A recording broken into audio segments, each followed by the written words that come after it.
I think it's time for a breather, folks. So just take a look at the S&P. Remember, we were close to 2,600 a month ago, just prior to the Fed meeting. We went down to 2,351. That was December 24th.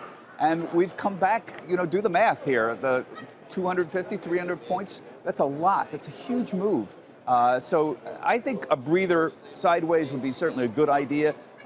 S&P 500, we noted yesterday, up 10% from the recent lows. Crude's up 20%. The VIX is down 45. The VIX was at 37 a couple of weeks ago. So a little consolidation, I think, would be a good thing. Powell will be speaking later today. He could be moving the market. We'll keep an eye on that. We've been pointing out the earnings situation. It's been getting more real. We were at 10% October 1st.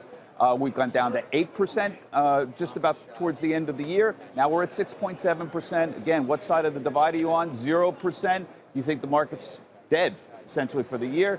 5% or so where most people are around. A lot of people have 2,700. Several people have 3,000 on the S&P year-end targets. So earnings are getting more real right now. The retail guidance, I know everybody's worried about Macy's, but just remember what everybody else has been saying. Kohl's raised the low end of their guidance. Bed Bath & Beyond affirmed.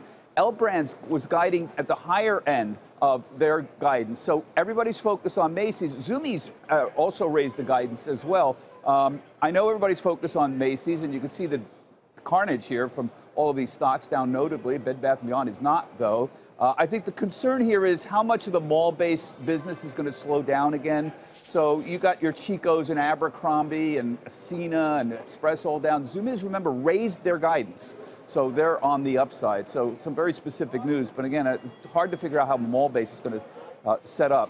Also hard about the airlines. American was a little bit of a surprise, not a dramatic decline in their guidance, but you can see the move down here and how that's affecting it, particularly after Delta. I would just point out to everybody that we've had one heck of a rally, including the airlines, in the last several weeks. So if you look at before we were opening today, airlines were up 7.5% from the start of the year. This is just in the last 6 trading sessions.